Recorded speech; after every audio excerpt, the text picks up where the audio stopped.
결혼한 지 불과 2년밖에 되지 않는데 남편이 폐결핵으로 죽었습니다. 그래 이제 과부가 돼서 수절하고 사는데 공교롭게도 한 3년이 지난 다음에 그 집 머슴하고 정을 토하게 되었습니다. 그리고 그 이후로부터서 집안 가족과 어른들의 눈길을 피해서 미려를 하는데 그것이 한두 번은 가능하지만은 계속 하다 보니까 심리적으로 불안한 겁니다. 언젠가 이게 들통날 텐데 이렇게 계속할 수 없지 않느냐. 이런 걸 가지고 고민하다가 마침내 결단을 내렸습니다.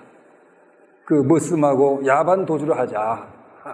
이렇게 결정을 하고 그 시댁이 부자이기 때문에 뭐 돈이며 같이 나가는 폐물이며 자기 입으로 심은 것을 크게 보따리를 싸가지고 그 머슴하고 밤새도록 걸어서 이제 날이 새일 무렵이 되었는데 강 앞에 도달했습니다. 근데 이제 그 천상 그 머슴이 그 여자를 업고 보따리랑 함께 그 강을 건너야 되고 있는데 한 번에 갈 수가 없어요. 뭐 돈이며 폐물이며 옷이며 이런 것들이 보따리가 너무 크고 또 그 여자분도 이제 체중이 있잖아요. 그래서 아무래도 한 번에 안 되겠다고 판단이 되어가지고 그 머슴이 그랬습니다. 그 여자한테 제가 이 보따리를 먼저 저 강 건너다 놓고 와서 그 아씨를 업고 가겠습니다. 여자 직감에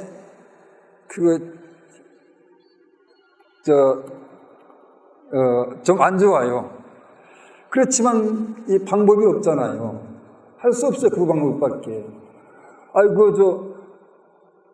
함께 갈 수 없기 때문에 보따리를 먼저 갖다 놓든지 아니면 자기를 먼저 갖다 놓고 보따리 두고 가든지 이렇게 해두는데 이래도 보따리하고 떨어지고 저래도 보따리하고 떨어지니까 어쩔 수 없어서 그냥 그렇게 하라고 그랬습니다.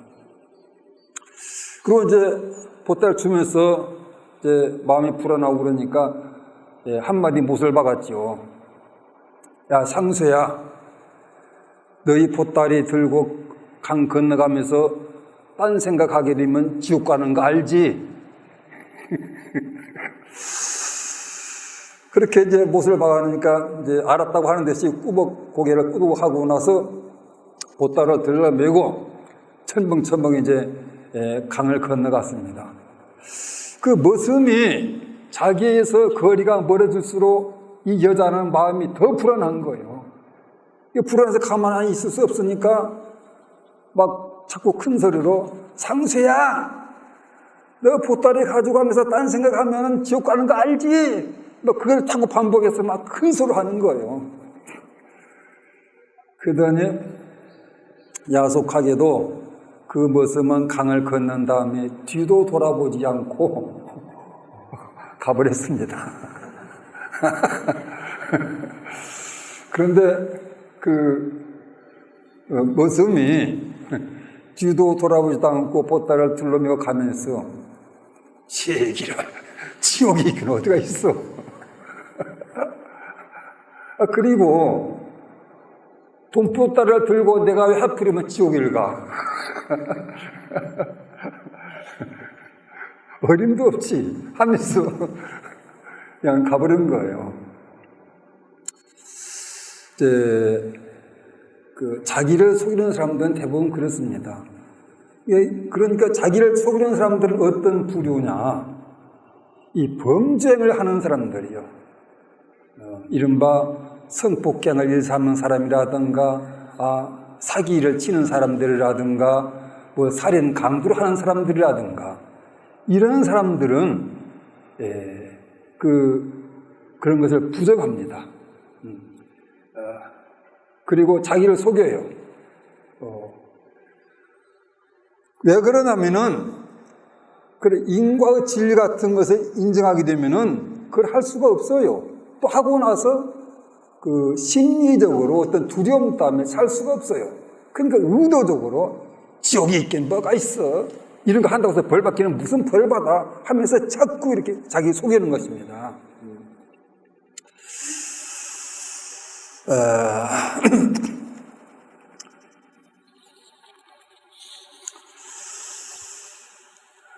그러니까 이제 죄를 짓는 사람들은 자기 행위에 대해서 어떤 정당함 또 합리화 이런 것을 시켜야만이 그것을 하고 나서도 마음이 편안하거든요.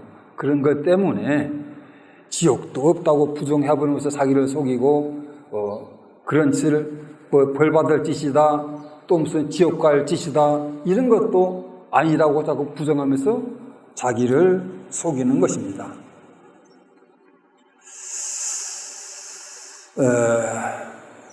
이래서 주로 부도덕한 행위를 하고 범죄를 하는 사람들이 자기를 이렇게 속이고 또 사람들을 속이는 사람이 있어요.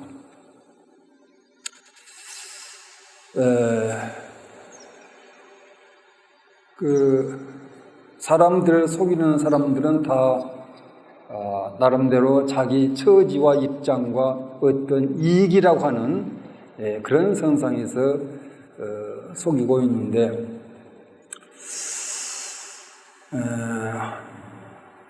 저는 이명박 대통령의 경부 대운하에 대해서 광적으로 집착한 데 대해서 크게 우려를 하고 있습니다.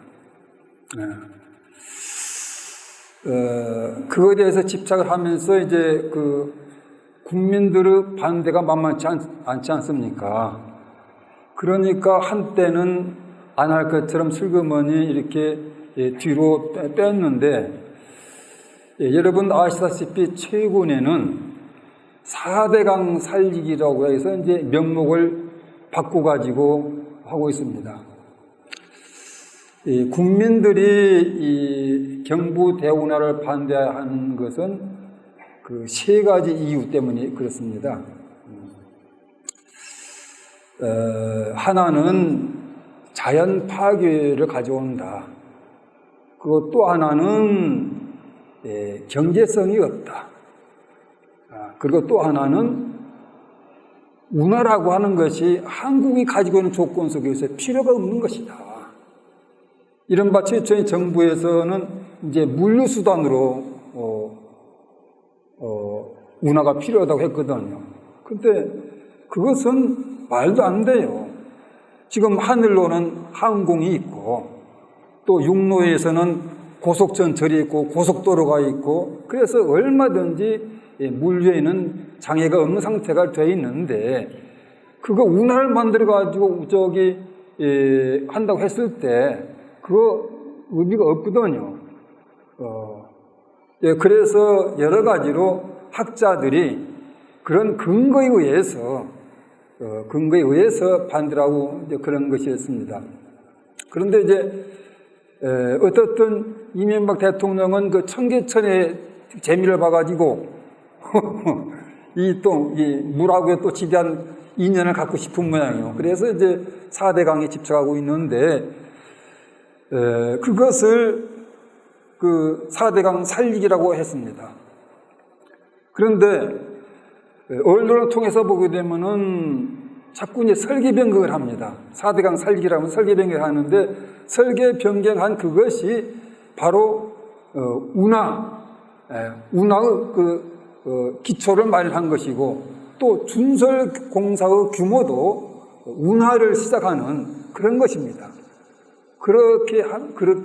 그럼에도 불구하고 계속 이제 4대강 살리기다 이렇게 포장을 해가지고 국민을 속이고 있는 것입니다.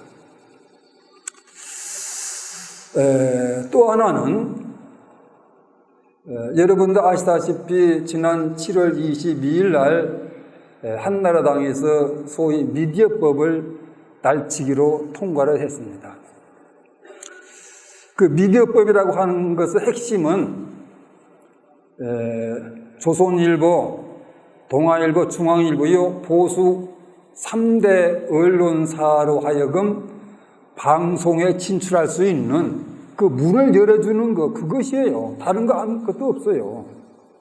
그런데 이제 그것을 가지고 통과하기 전에 무엇으로 계속 홍보를 했느냐면은 경제 살리기 법안이다, 민생 법안이다, 방송 산업을 통한 국민 경제 활성화 정책이다, 이렇게 포장을 했던 것입니다.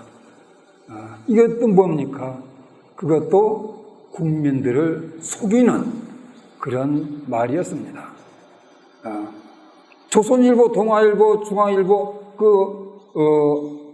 방송에 참여할 수 있는 그런 것을 터주는 것이 무슨 민생이며 경제 살리기며 국민 경제 활성화하는 방안이 될 수 있습니까?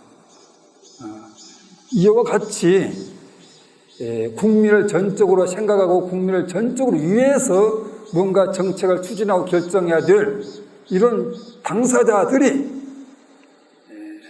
어떤 한나라당 입장과 이명박 정부 어떤 처지 이런 것만 생각하고 국민들을 속이고 있는 것입니다.